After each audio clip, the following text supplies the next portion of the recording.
a little bit. Sometimes it's easy to get a All little right, loose. rocking.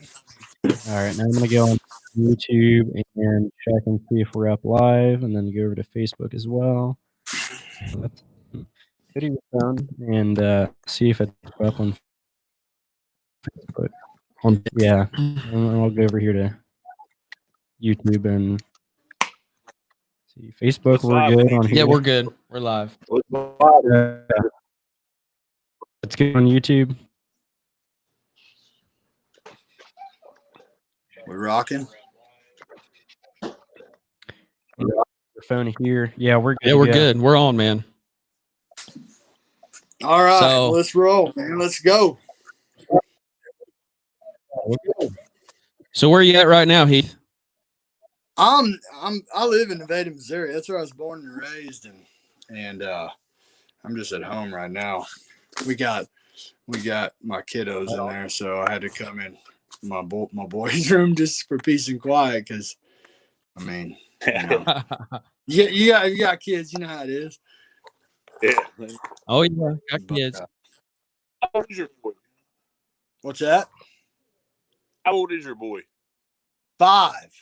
Bo How many Savage is coyotes 5. killed this year? He's killed 5, but he hasn't got to go a whole lot lately.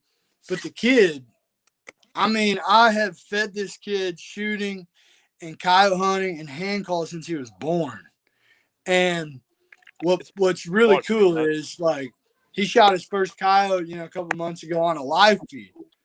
I mean, everybody got to watch it, and it was like, I watch it back all the time, and it's like, that's that stuff I dreamed about before he was born. And the kid didn't just shoot a coyote; he stoned it. I mean, I didn't touch the gun. He grabs the gun, 5 years old. I said, "You on it?" Bang! And then I watched the Tacticam footage back. This kid was on its he was going to ear hole it, and I told him to shoot it in the shoulder. And then he, boom. But I mean, he's 5 years old and he shot a coyote at 250 yards with my 6.5 or 6mm Creedmoor. Kid's gonna be the best predator hunter in the country. Mark my word, he will be. Yeah. But, yeah. He gonna get signed with Predator Tactics? He's already signed. He'll be taking over the live feeds by 10 probably. That's awesome. No doubt. Where's he at right now? Is he home? He's the one in the other room? No, he's not here right now, but okay. I was gonna get him on here, man. Yeah, he's one of a kind. I mean, the kid can howl on an open read, and there's a lot of grown men that struggle doing that. You know what I mean? Oh, but yeah. We serenaded together for the first time on a live stand, and 5 minutes later, a dog came in and he shot it. So technically, he called that coyote in at 5 years old. And it was a 43-pound coyote. Awesome. I mean, it's just like surreal to me because I don't know. I envision my son being pretty good, but the kid's like above and beyond when it comes to shooting, and just he's like me. The only time he's actually attentive is when he's hunting. Otherwise, we both have ADHD and we can't sit still for nothing. Yeah. Sounds like me. That sounds just like me. Yeah. So, what's next for you guys? You got some big hunts coming up. Oh yeah, a lot of big hunts. This is the busy time of the year. Well, I say that, man. I got Texas or Western Kansas, Texas, South Dakota, Oklahoma. I mean, I'm gonna be going all over the place, but and it's a lot of fun. I mean, what's that? Where at in South Dakota are you going? I'm gonna go with my buddy Blake Garrett with Unfiltered Outdoors. We went last year. We kind of dabbled and we killed quite a few coyotes, but this year it's gonna be lights out. But it's in South Central South Dakota. And that land out there, it'll kill you. I mean, if you're not in decent shape or have a ranger, I mean those hills out there. I mean, so I love my favorite stuff to hunt is that open country. Western Kansas, Colorado, South Dakota.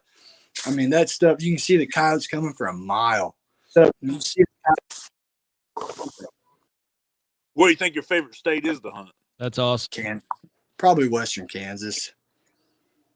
Yeah, I love it out there, Kansas. man. It's like my home away from home. It's like my home. You know? Yeah.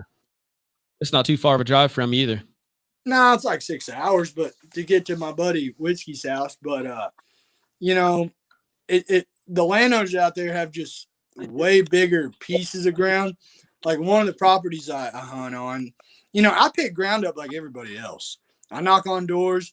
You know, one of the things I wanted to do is I wanted to show people that you can go out, knock on doors, and pick up ground. Like I'm not going to. I don't have people sending me to these ranches and all this stuff. When I hunt, that's work that I put in to gain these properties.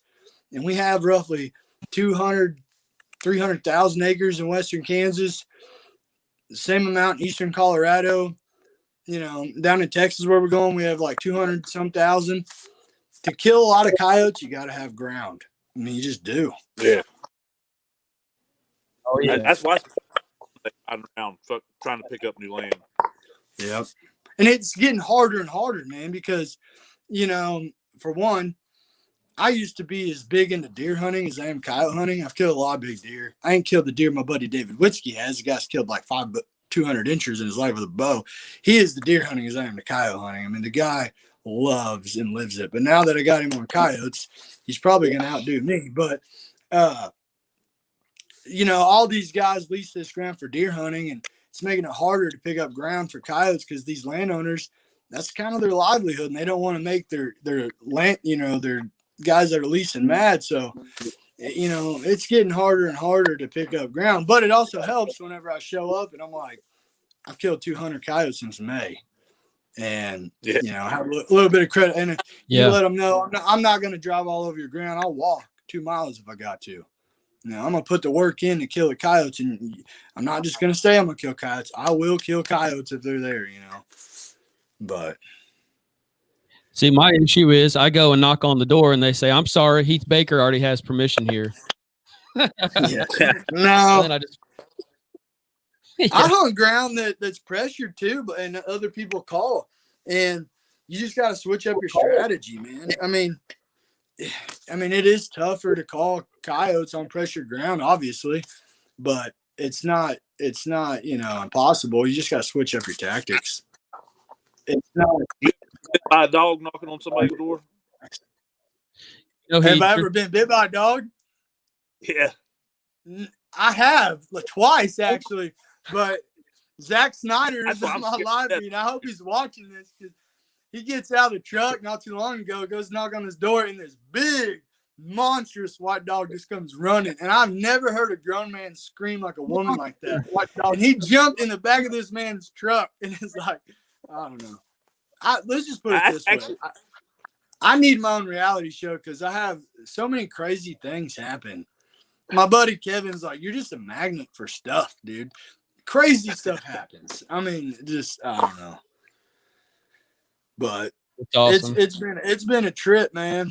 I mean, it really has. And I put a lot of work, and I've literally lived coyote hunting. I was a therapist at a behavioral health hospital for children. I have a master's degree for 7 years. And I used to go in at 4 a.m. just to get my paperwork done so I could leave an hour early every day just to make one stand before dark, you know.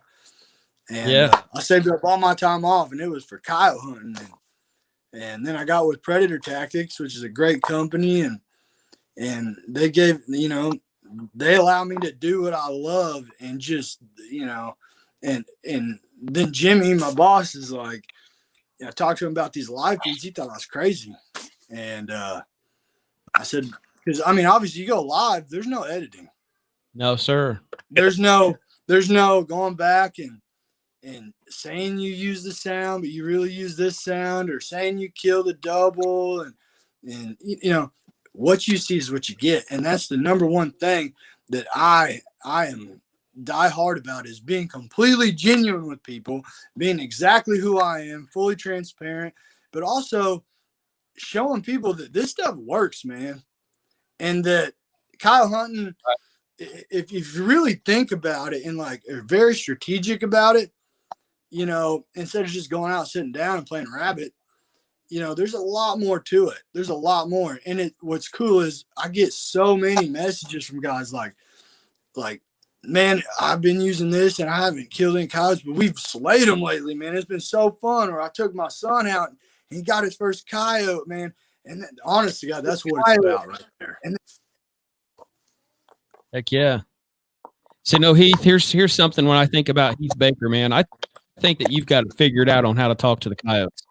And so when I watch your live feeds, that's probably the number one thing I'm looking for, is because I think you know the language, dude. Well, help us out. Help us all understand that.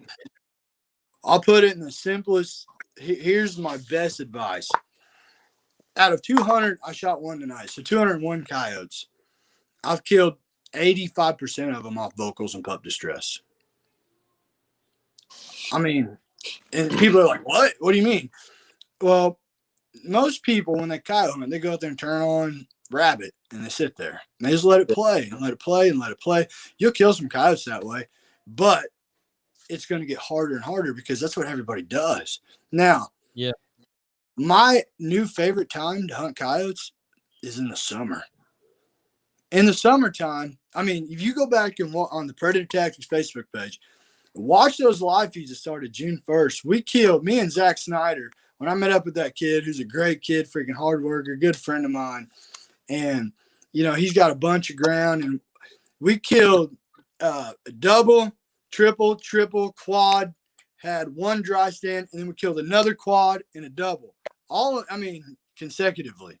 But it's because in the summertime, coyotes are super aggressive, super territorial. They're grouped up. And they don't travel as far. So when you hear them howl there, they're going to be there. That's their little core area. You know what I mean? Mm-hmm. And they're just really aggressive. So those vocals, are where it's at. And the Predator Tactics vocals are all actual recordings of coyotes. They're not, they're not digitized or whatever, or somebody record on a hand call. They're real coyotes howling. And every one of those coyotes was all killed with those PT sounds. Every one of them. Which is like, awesome. And PT just came out with sounds this past year. They've only came out, and I got my hand call recording sounds on there too. But that was the first set of sounds. And actually, right before this live feed, I got like 8 additional new sounds to test out tomorrow. And they're all vocals and they're so good. And people have been messaging me like, when's the new sounds coming out? Well, they're going to get a taste of them in the morning. But in the summertime, man, it's so much fun. If you can stand the heat and put some bug spray on, you'll kill coyotes. And it feels funny, man. It does, because you're sitting there and it's hot, you're sweating, and you're like, man, these coyotes are going to want to come in. But what I found out was the hottest days when it's consistently hot, I killed more coyotes because I think they're just hot and agitated, and when you get in their little core area and you trigger them and they think another coyote's infiltrated their spot, they're coming. And there's usually more than one. We killed like 4 quads, and I called in 7 dogs in one stand on a 100-degree day, and it's just a lot of fun. But your tactics gotta change. Yeah. What's that? You hunting around like farm ponds and stuff like that? Oh yeah. When it's super hot, I'll target during the summer. Like I spend an insane amount of time just on Onyx maps, looking at my properties. Like whenever every stand strategically thought out, like, okay, first light, they might be out here mousing in this cut field. Because the hardest thing about hunting in the summer is finding spots where the vegetation's short enough where you can see the coyotes. So I like hunting a lot of like cattle pastures because the cattle got to graze down, or hay fields, or you know what I mean? And I started sitting in this little stool that sits me off the ground about that tall, and I got my little Viper hood I built. And with that tripod, I can get up above any vegetation and I can see way better. But just kind of had to adapt, But when I go into a spot, I'm thinking, okay, if there's only one water source on this section, there's probably going to be coyotes around if it's 100 degrees. They got to have water, And there's a thicket over here, so they're probably bedded in that, And but everything is based on the wind. You start there. Which way is the wind blowing? And when you walk into that stand, you got to have the wind blowing in your face, and if at any point that wind blows towards the coyotes, you're done, like completely done. It's just like hunting a 200-inch deer. You're not gonna walk in with the wind blowing from you where that deer's at, out in the open, out in the field where in the bean field or cut corn or whatever.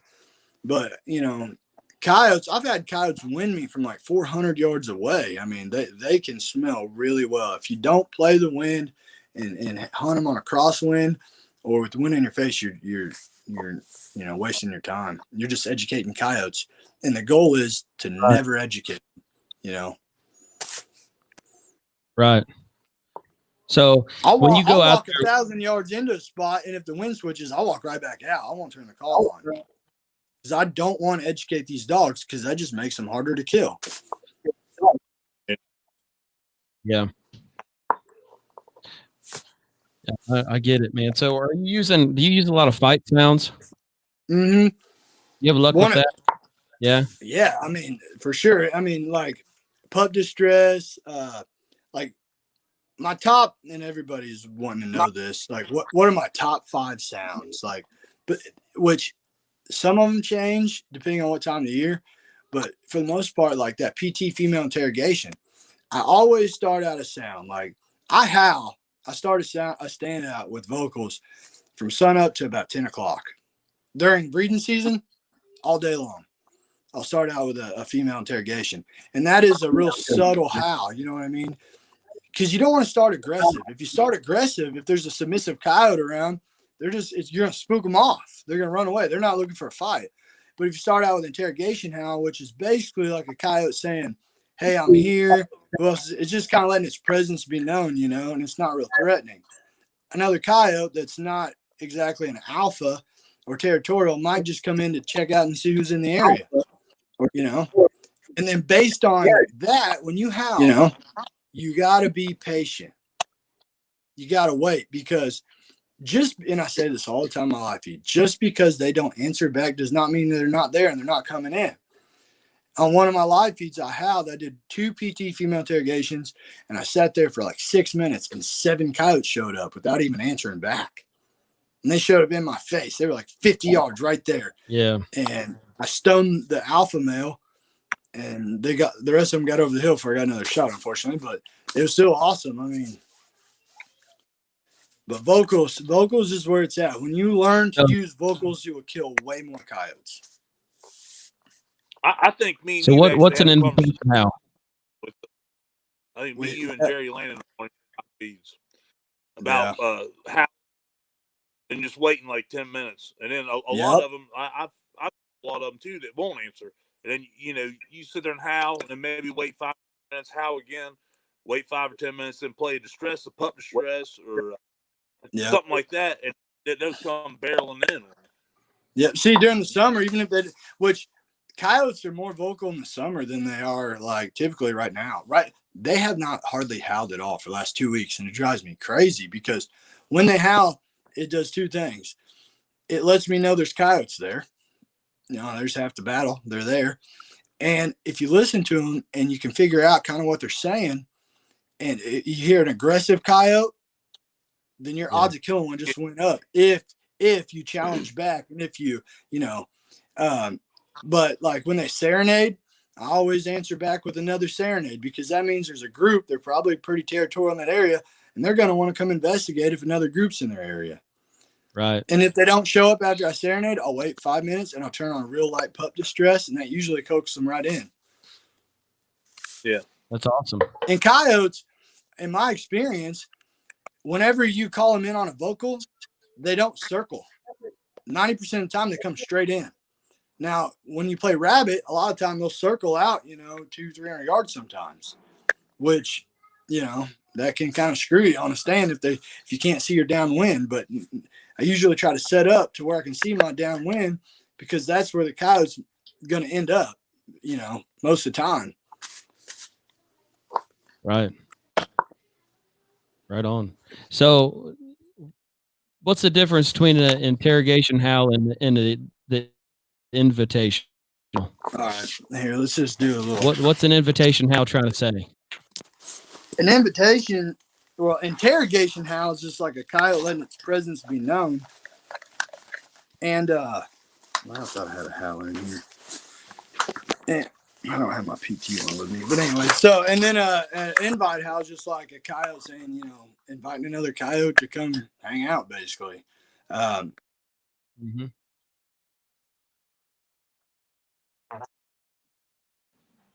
But how I think of a bell curve, you know what I'm saying? So like interrogation howl is the full bell curve, like ooh, and then it comes down, ooh, kind of tapers off.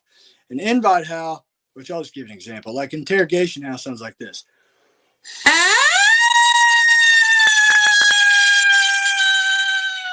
Not real aggressive or threatening, you know what I'm saying?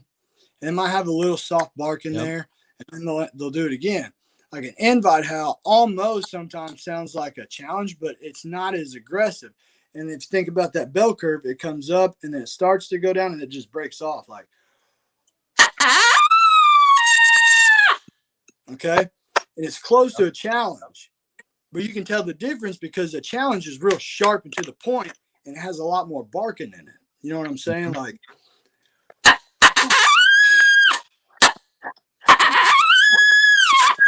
it's real aggressive. Now, people How get about this? How do you tell the difference between a challenge howl and a warning bark? Because I've had it happen before where I thought they were challenging me, but it was a warning bark. They done busted me. It's real simple. A challenge howl, they'll after they do it, there'll be a pause because they're listening for the coyote to challenge them back. A warning, they're not listening for anything. They're not trying to communicate with another coyote specifically. They're just trying to warn every coyote around. So the warning is just a lot of barking and it sounds like this.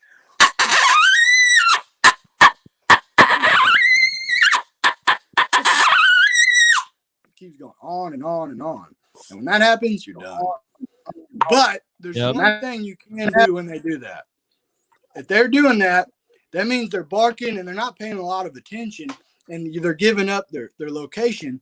So your best bet is to either get out of there and don't educate them anymore or sneak up and shoot them where they're standing, which I've done a lot. Yeah. That's interesting. So you go out there and the very first thing you do where they were challenging. Say that again. Sorry, you guys are talking at the same time. Oh, sorry. Go ahead, Wes. I've probably left stands where they were challenge howling before because I thought they were warning barking. Right. And it's easy to get them mixed up, but you got to that pause. You know what I mean? And here's a big no-no.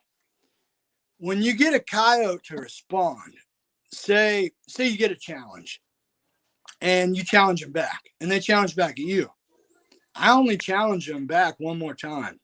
Because think about it. If you sit there and you keep challenging those coyotes, they're going to sit there and just keep talking to you. They're not going to come in. You got to shut up and let their curiosity get the best of them to come in and check it out. You know what I mean? A lot of people just sit there. Oh, they challenge back, challenge back. Don't do that. Eventually, they'll lose interest. And if they don't, and then you sit and wait. Just be silent. And if they don't show up, say he's 300 yards, he should be there in, 5 minutes or less. If he's not there, that's when you turn on a pup fight sound. Or, pup fight. But just soft enough to where you think that coyote can hear. You don't want to blare it. You know what I mean? Start soft. Always start soft. Yeah. Unless you're howling, you can just blare the house because the coyote doesn't go out there and just try to softly howl. They let it rip. You know what I mean? Yeah. That's awesome. So when you hit the stand, the very first thing you do is you start out with that interrogation howl. That's what you kind of start with traditionally. Yeah, unless it's middle of the day. Like then in the middle of the day, my whole strategy changes. I get close to cover and get the wind right, and then I'll start out with like a soft rodent or a soft rabbit and increase the sound. I call it stair stepping, but I'll bump it up a little here, bump it up, and then I'll back it off. I'll bump it up, back it off a little bit. Because if you just play it on full bore, you could startle the coyote if there's one at 50 yards, 100 yards. So you just give them just enough to get their curiosity, piqued, and then for them to want to come investigate. I really like to hand call because when you hand call, you're going 10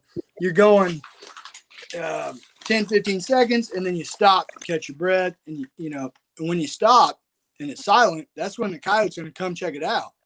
Now you can sit there and a lot of people will play their call and just let it roll and roll and roll, and rabbit scream and scream and scream. That's not realistic. A rabbit don't have lungs like a freaking hot air balloon.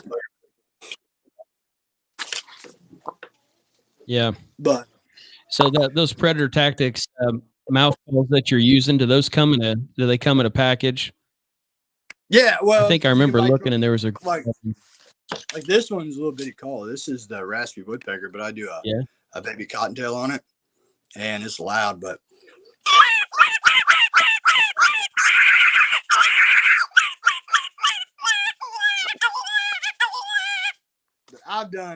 I have practiced hand calls since I was 13 years old and spent hours doing it. I mean, not more than hours. I mean, I spent so much time, but I didn't start using an e-collar until I was like 25. I killed every coyote with a hand call, which there are situations where you don't want a hand call because when you hand call, the coyote's coming to you. You're making the sound, so it puts all the attention on you. And if you got a thicket close, they could just pop up in your face. Out in open country, I'll hand call a lot, and because you can see them coming for a long ways. But you got to use that e-collar to dictate where the coyote's going to give you the best shot opportunity. If that makes sense. Yeah, that always helps out. Yeah.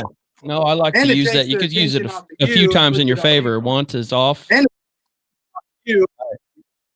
right. You do more daytime sets than night, typically. Yeah, but I mean, I'm a daytime hunting junkie, man. People, and like I've said this, and people get kind of mad at me, but nighttime is easy compared to day. Easy. I'll walk. I mean, I'll put some footwork in to get back in there where I think the coyotes at during the day, but during the nighttime, you can park the truck on the side of the road, walk 20 yards from it, stand up in a wide open flat field that has nothing out there with your dead out your tripod, set the call 5 feet in front of you, and coyotes will run right up to you. Yeah. Right. I mean, if anybody wants to argue and say nighttime's not, easier than daytime, I'm sorry, but you're wrong. It is. And I'm not mouthing it because I love night hunting, but there's just something about, fool them in the middle of the day and watching those coyotes work. And I don't know. I just love it. But don't get me wrong. Night season's going to open. Got to have for the first, some night open fields. But then, when you night hunt, you don't want to hunt the same stuff you day hunt because, like thick cover. First off, using a light, you're going to be shining that light through all that cover. A misconception because people think, oh, coyotes can see, red or green light. It spooks them sometimes. No, they can see the shadows that cast off that light. Green light casts a denser shadow than a red light. But if you're hunting a wide open field, there's not a lot of cover. You're not going to cast shadows. But and like with IR, I love shooting coyotes with an IR because you can see it's just like black and white in the daytime, But when they get down in a ditch or something, it's hard to find them again. So you want to hunt the most wide open flat stuff out there that you wouldn't hunt in the daytime that you can't even hide in. And you'd be surprised how many coyotes you'll call in that wide open stuff. And it just gives you a more shot opportunity to you call in 5 of them in a wide open field and you can pick them off like nothing. Yeah. That's pretty neat.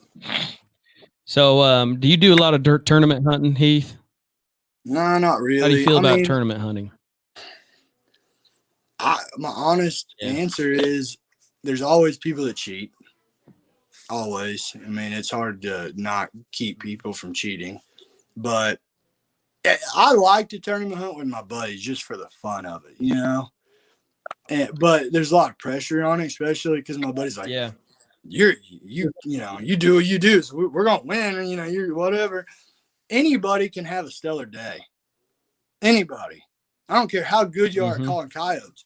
Anybody can have a stellar day. You can have one stand, kill a quad, and you're ahead of the game. Bam. You know what I mean? But it also depends on anybody can have a bad day behind a rifle too. Yeah. But I enjoy hunting. Actually, I'm going to be in the tournament. I'm hosting a seminar in Harrisonville, Missouri next Friday at 7 p.m. And then there's a tournament that weekend. And I'm hunting in it, but I'm going to give away. I'm actually not hunting. I'm just calling. My son's going to be shooting for me. Bo's going to be behind the rifle. So that's awesome. Yeah, it's going to be pretty cool. But that ain't no disadvantage. The boy can shoot, so I ain't scared.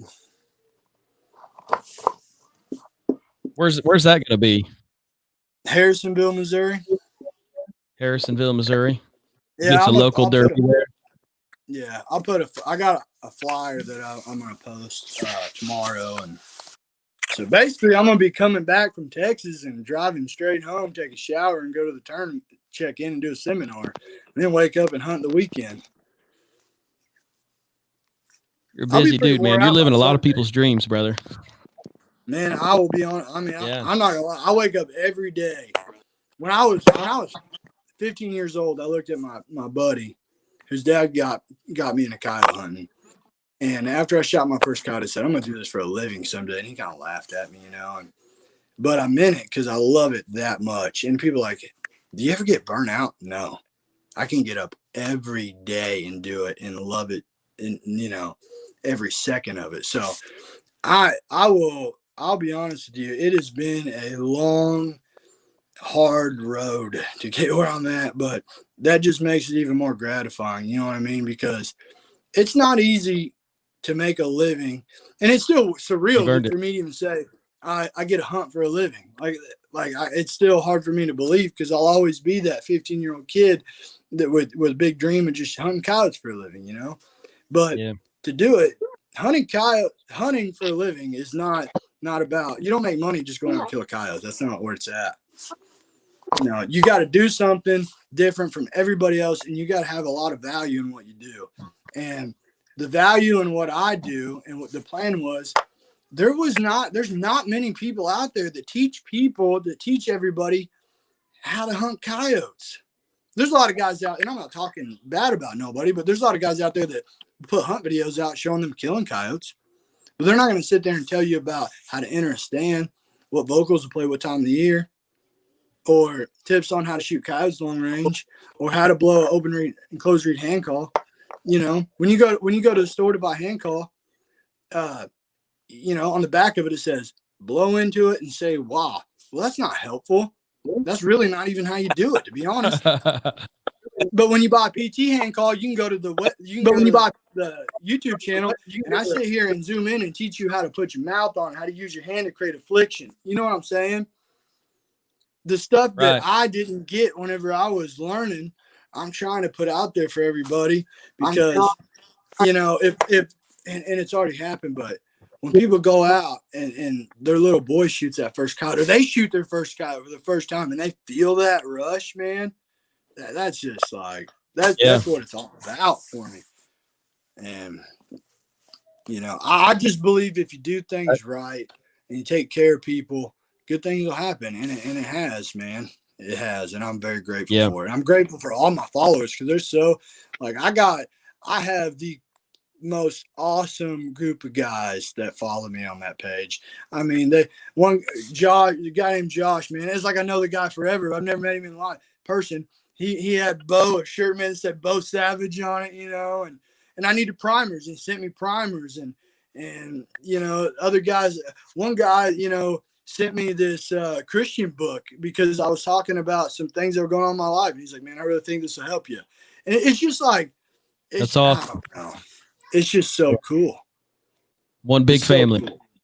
Yeah, I mean, and we are, it's like we're their own little society, and we take care of each other, and I don't know, man. It's surpassed my expectations. I can tell you that right now.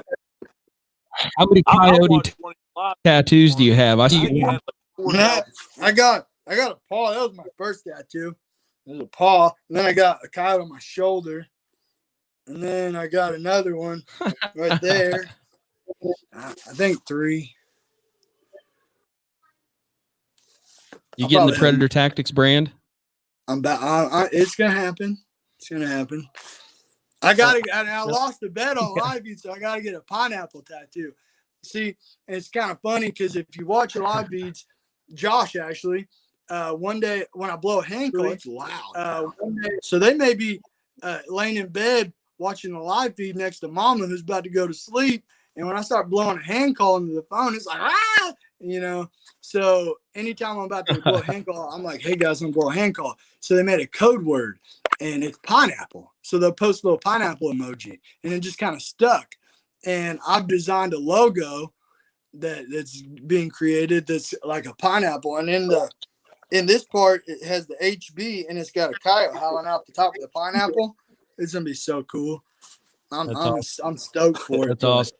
But just little cool, fun things like that, you know. That I don't know. It's just fun stuff, man. You got to enjoy it. That's the whole point, you know, just going out and living in the moment and just really soaking it all in. But sometimes it gets hectic out there and frustrating and stressful.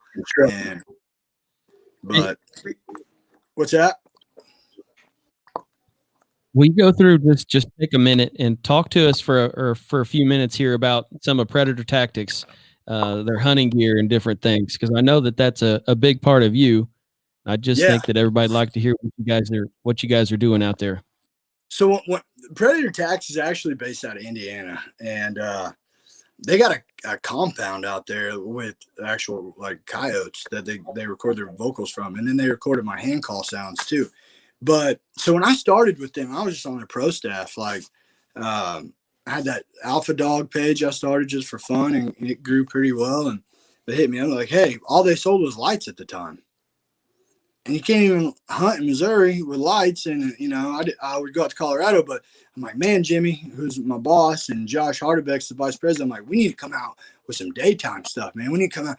So then they came out with hand calls. So that opened it up for me to push the products during the day. And when they came out with a hand call, the minute I got it in the mail, I freaking unwrapped it, practiced on it, and drove straight out and made a stand with it. And I killed a coyote on film, the first stand with their howler. And I started just making as much content as I could. Good content.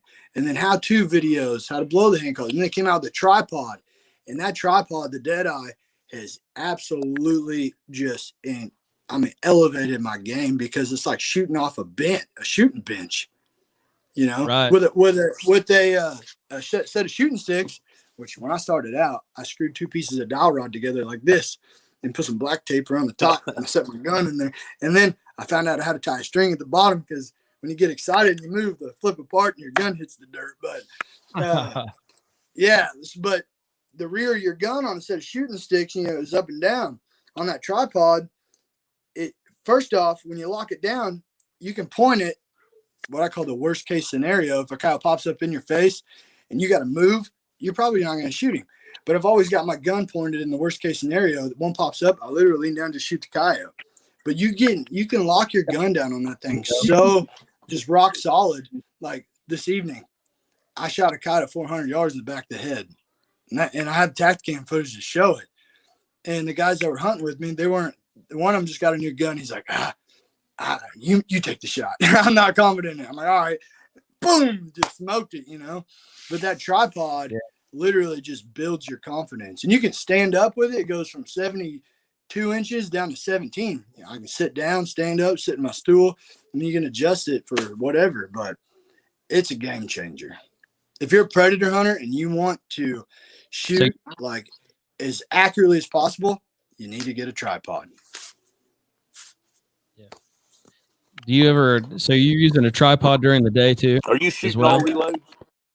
No, I reloaded my own ammunition since I was like 16, but I shoot Nosler 70 grain 6mm Creedmoor of Armageddon rounds, and I can shoot, but I shoot a Christensen Arms MPR, which is a crazy story. I posted a deal on it. My buddy David Witzke bought me that gun. It's my dream gun.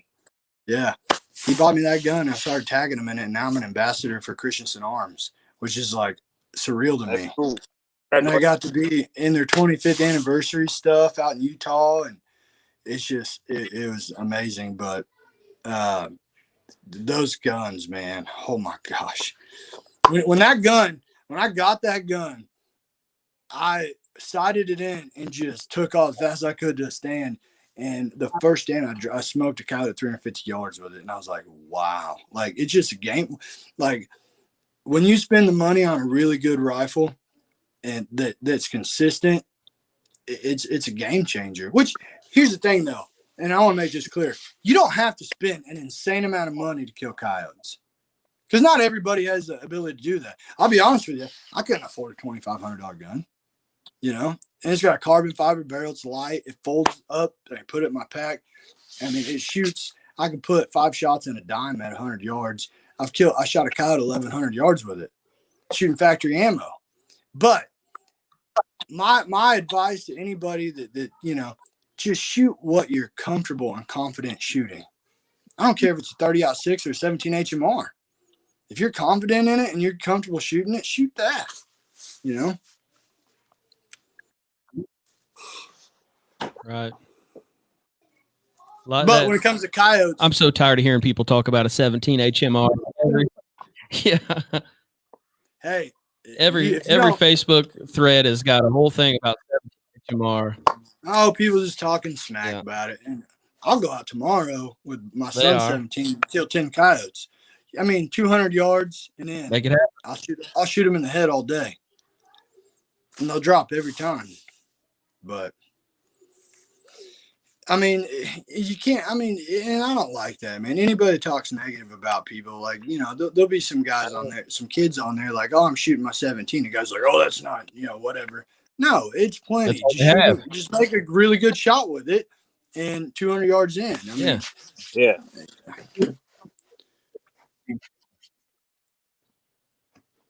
But I do think there's overkill. It's fun because I know. Go ahead with that. Like you get like here, and it gets technical. I like where this is going. For me, like a 6. My ideal coyote caliber is a 243 6mm round, because you can shoot a light bullet fast. You can shoot a heavier bullet. I like to shoot coyotes way out there, and you can do that with a 223, but it just doesn't have that knockdown. You know what I'm saying? 6.5 Creedmoor, yeah, but here's the thing: they have the recoil on them. You know, your shot acquisition. I like to pull that trigger and then be able to watch my shot, watch that coyote fold, or shoot the first coyote and easily get on the second one, rack another round, and shoot the second one. And you know, and I'm not saying there's anything wrong with the 6.5 Creedmoor, but I just think it's a little too much gun for a coyote, you know. But for me the perfect happy medium is that 6mm Creedmoor, because I'm shooting a 70 grain bullet. It'll buck the wind real nice, and it's going 3,550 feet per second. So when it hits the coyote, it takes their soul from them. I mean, I don't lose many coyotes. When it hits them, they're done. And I got a rule: you don't stop shooting them until they're done wiggling. Because I've had coyotes in the past shooting other cartridges and other calibers. You'll shoot one, you're like, oh, he's dead. And you look up and he's running off. And when you're tournament hunting, that's unacceptable.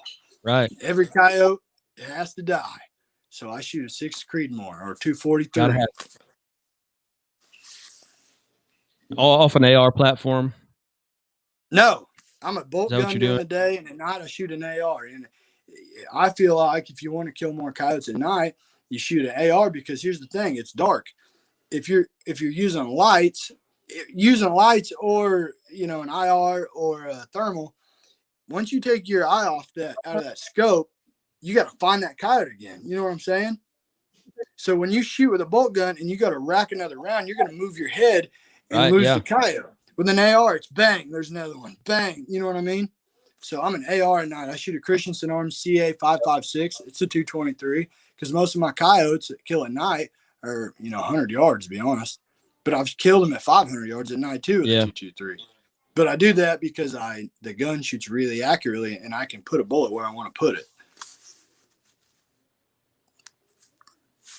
That's awesome. Here's another tip. So tell me, because your gun will shoot sub MOA, or you know under an inch at 100 yards off a bench, doesn't mean you're going to stone every coyote out there. Yeah. You have to practice shooting at the range like get your gun zeroed in, in sandbags where it's rock solid, and it's exactly an inch and a half. I saw it on mine an inch and a half high at 100, puts them on at 200, 225.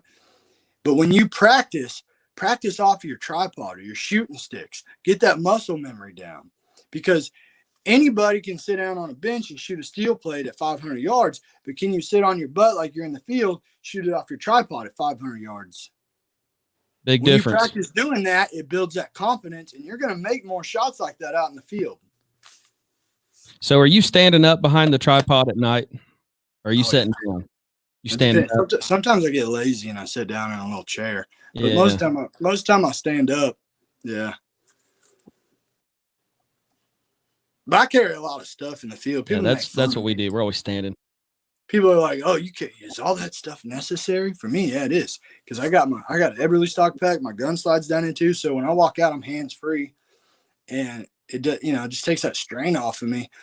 And I got my call hook to it. I got a fold seat that sits flat on the ground. I also got a little stool put in there in case of vegetation. I find a spot where I need to sit up a little higher, and I got my call. I got extra batteries. I got some baby wipes just in case. I got everything I need.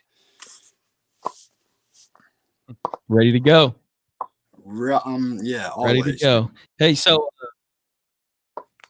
yeah, on Predator Tactics, they have sound packages that you could download right now.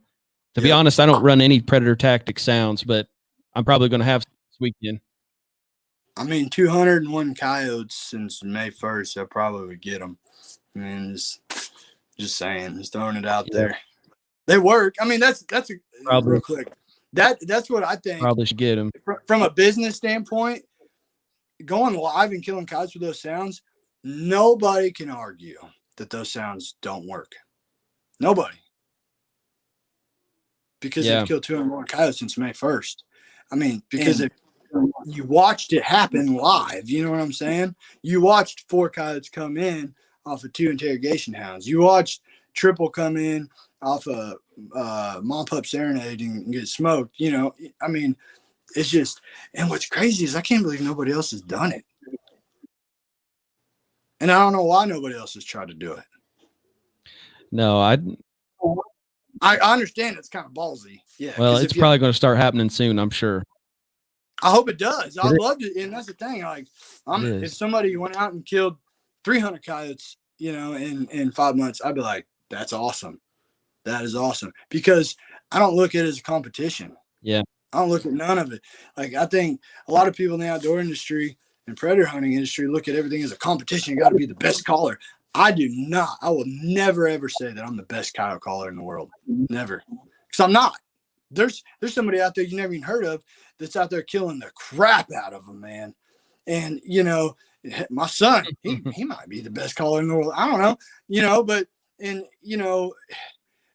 down in Arkansas, MFK boys, they'd freaking shoot coyotes. They kill way more coyotes, because that's their deal, man. And they're good at it. You know what I mean? And there's guys out west right. They got to figure it out. I mean, but what I can say is if you put me in an area, I'll figure out how to kill coyotes consistently. Yeah. Because I put the work in to do it, and I love it, and I'm passionate, truly passionate about doing it. That makes a big difference. Doing what you love, man, that's something. That's something to be proud of. You're living the life, man. I'm trying. Life. I am trying. My grandpa told me to call when my coyotes. grandpa passed away, he said, do what you love as much as you possibly can. And when I started doing that, it made a big difference in my life. So, yeah. But if you don't take risks, you don't live once. You got to take risks. But when you take those risks, you got to make it epic. You know what I'm saying? You got to go balls to the wall and just put everything you have into it. And I can honestly say that I have put everything I have into this, and I'm going to continue to do that. And you can't just level out. You always have to up your game somehow. And I've got ideas to up my game more and more and more over, throughout the season and in the next year. And this summer, it's going to get stupid. But yeah, it's been a trip. I tell you what, I've never called coyotes in the summer. I live out here. I'm actually in Indiana too, only probably a couple hours from Predator Tactics. But I'll tell you, man, they're at Lafayette. my particular place right out there. Yeah, I'm about 2 hours south of them. But out here, daytime hunting in the summer or any kind of hunting in the summertime, we don't have a lot of options. It's at least I don't. I don't have a lot of hay fields I can go to, but I'm sure you're hitting it in Kansas then, right? Is that where you're headed pretty much for your yeah. And when you get out towards western Kansas, you know, that'd be awesome watching them run. I can only watch that stuff on TV. Yeah, I mean, if you're not hunting in this, you know, and I'm not saying I'm hunting all day because, I mean, the heat will get to you. But, you know, those first 2 or 3 stands in the morning and 2 or 3 stands in the evening can be insane. I mean, me and my buddy Matt Tidmore went out at 3 o'clock in June. Called a single at 3 o'clock, called 5 in at 4 o'clock, and on the live feed we called 6. It was nuts. Oh man, We almost killed all of them. But a big part of that is how many what? You called in 7 on one stand. Is that the most for you? 7 in one stand is what you called in? No, me and a buddy Jason Stearman called 12 in one stand in Colorado on public ground. But back home, the most I've called in is how many? What's that? How many of the 12 made it out? Actually, a funny story. I only killed 4, and we had another buddy, Brian Pilcher, was with me, and he had this souped up AR. We're shooting, me and Jason shooting bolt guns, and Brian's got his AR 10-round clip in it. And me and Jason both shot a double, and Brian never shot. And I'm like, stands over. I go, Brian, why didn't you freaking just pound them things? He's like, man, I was so amazed. I was just trying to soak it all in and just like watch. It was so awesome. Never seen that in my life. And I'm like, okay, I can respect that, Solid answer. I'd probably be just like him. Man, actually, the first coyote stand I ever made, I called 5 in and never fired a shot. They all ran right past me. And I was just like, what just happened? Did I really just do that with a hand call? Like, what? I probably missed my first 20 coyotes when I started because I would get so buck fever times 10, man. It's like coyote. And if he's past 100 yards in your head, just like, oh, that's 300 yards. Hold over his back, bang, and you miss. And you don't even know where he held because it all happened so fast. Yeah. But my buddy David Witzke, he, and I don't recognize it because it's all just kind of what I do. But you go back and watch that triple I just killed. We hunted all day and they just weren't responding. All right.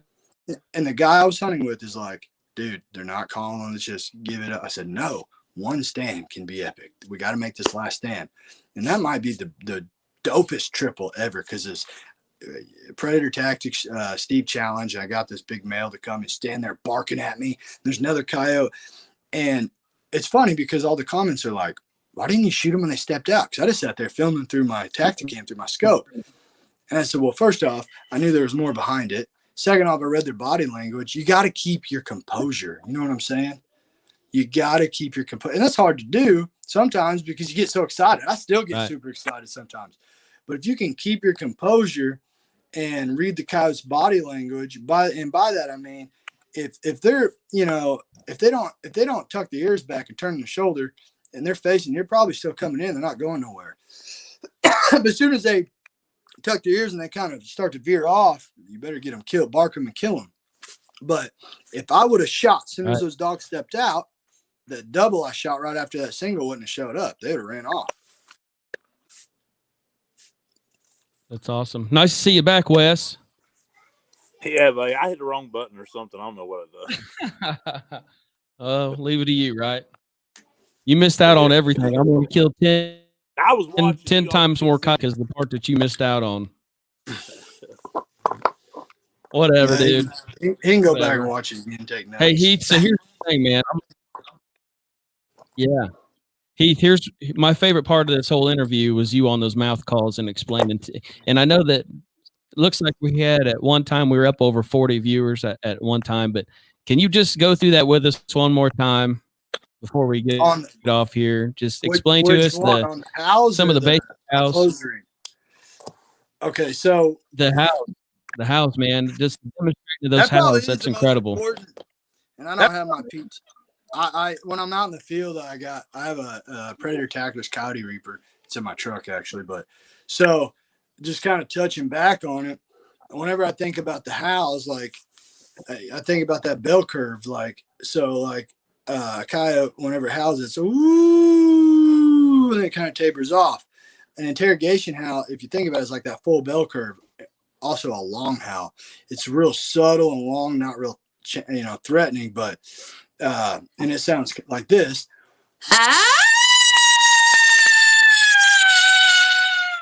Kind of tapers down, you know what I'm saying? And that's like a coyote just kind of letting its presence be known. It's not real threatening. And kind of like I said, I don't start out with a real threatening howl, because if you do that and there's a submissive coyote that's not aggressive, you'll scare it off. They're not going to want to come in and fight if they're not, a dominant coyote or an alpha. And then like an invite, a coyote saying wanting to meet up with another coyote. If you think about that bell curve, it goes up and it kind of comes down and stops about halfway. So it's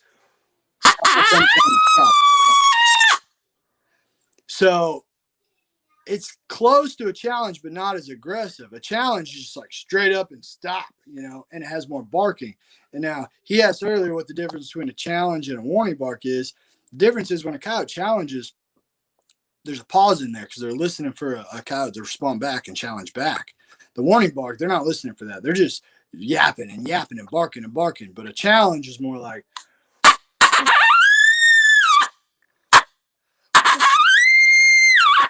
and then they'll pause and wait. But the warning, which a warning bark happens when they saw you and they know something's up, or they winded you, or for whatever reason they're just not liking the situation, and they're trying to tell other coyotes around, like, don't go over there, he's sitting up there, he's gonna kill you. So, and it sounds like,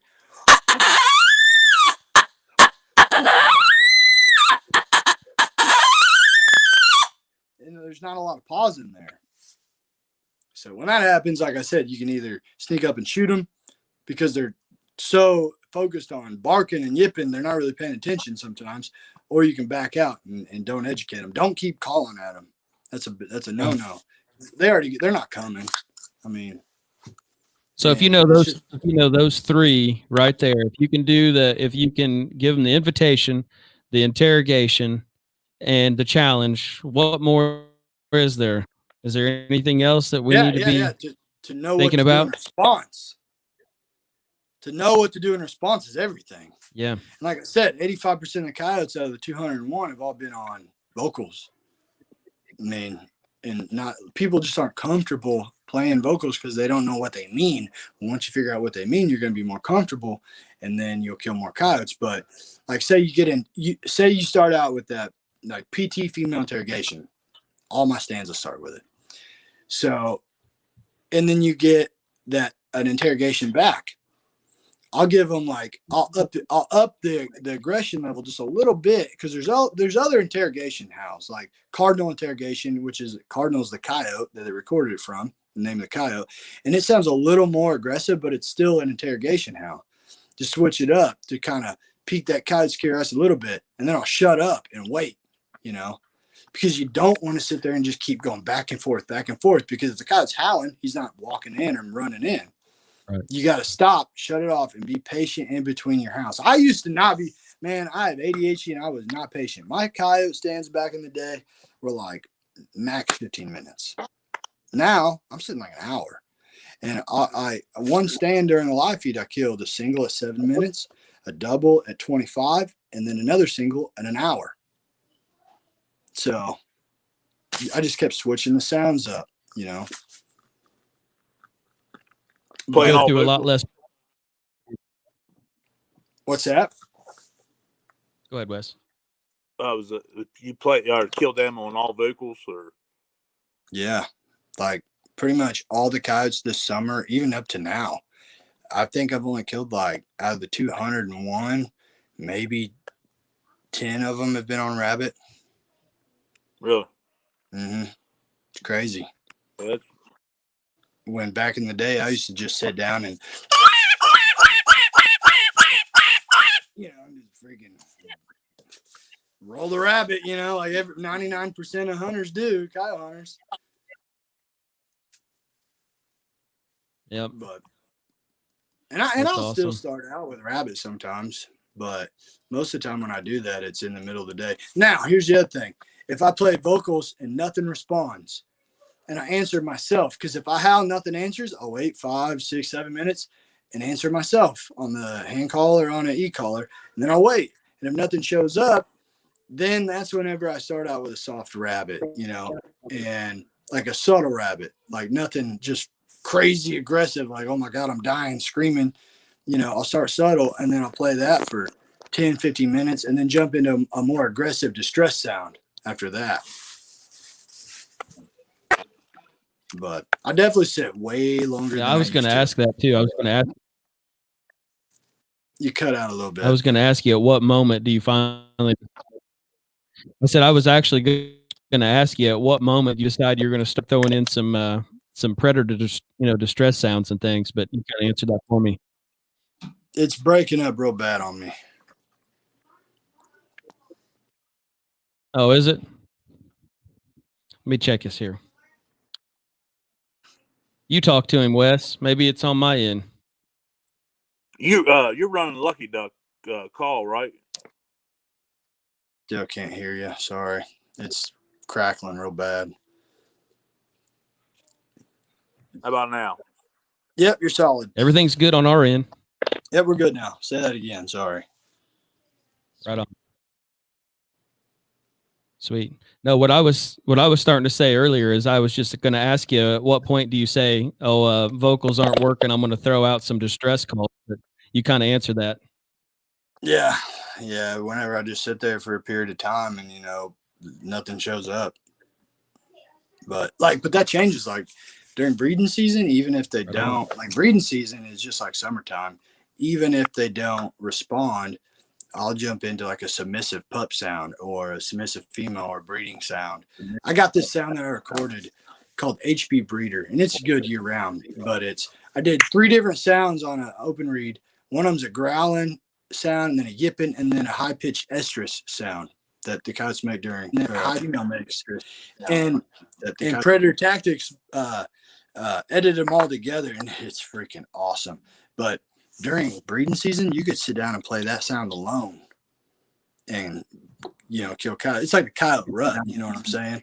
But I'll do a lot of pair house. I'll start out with interrogation. And breeding season, to clarify, is like from mid-January to into February. So I'll start out with like, it's just like during the rut, during deer season, you do an estrus sound, and it brings the bucks in. You do female house, and then you do a pair house. A coyote's gonna come in and want to, try to get the female bred or whatever. They're in competition for the female or whatever. But and I'll howl all day long because they just they're up, running around trying to pair up and all that stuff. But I do a lot of pair house, a lot of female interrogation house, a lot of pup distress, a lot of submissive sounds, but the HB Breeder during breeding season is freaking awesome. I called in February of last year, like one of the first times I used it in South Dakota. I called in a pair that they stood out there at 1,300 yards and wouldn't come in to the howl. When I turned that HB Breeder on, they kicked up dirt and ran all the way in straight into us, and my buddy Blake smoked one at like 100 yards. But I was like, it was just cool because it was like, as a kid, it was always my dream to have my sounds out there, because I always worked so hard with my hand calls and getting good at it. And then, bam, I just called, a freaking double in from 1,300 yards away with one of my own sounds on an e-collar. It was just like, it was the coolest thing ever. That's awesome. Well, Wes, do you have anything else for Heath before we let him out? I mean, I just appreciate you coming on, man, and I respect the hell out of you. And yeah, I appreciate that, man. Anytime, man. Anytime you guys want me on. So. Thanks a lot. Yeah, bro. dude, we'll have to do it again. We'll just have to. I didn't really want to lead this at all because it's Heath Baker and this guy, he doesn't need leading. We just sit back and Man, listen. and I don't even, honest to God, I don't even look at it like that. I'm just out there having fun doing what I love the best I can. And yeah, I mean, shoot, I don't know. the next time we bring you on, I'm just going to mute my mic and let's roll with it. I mean, I'll jabber forever, man. You get my buddies know I'll freaking jabber for 2 hours. But yeah, I appreciate you guys bringing me on, man. It's been fun. Yeah, we love it. And I'm actually as soon as we get off here, I'm going to go on Predator Tactics and check them out a little bit. But I'm going to ask you something. Is Predator Tactics going to end up coming out with their own e-collar? Eventually, is that going to happen? It is in the works, yes. And it's going to be freaking awesome. But it'll be a minute because you know that's a very technical thing. And when you put one out there, you want to have everything right on it. You know, because one thing is, I will never ever use a product that I wouldn't expect anybody to spend their own money on. That I wouldn't spend my money on. I will never use something that I wouldn't want people to spend their money on. I just don't. That's not how I work. You know. So. Well, I appreciate it, man. Duck, don't you? Yeah. Freaking love it too. The sound quality is amazing on them.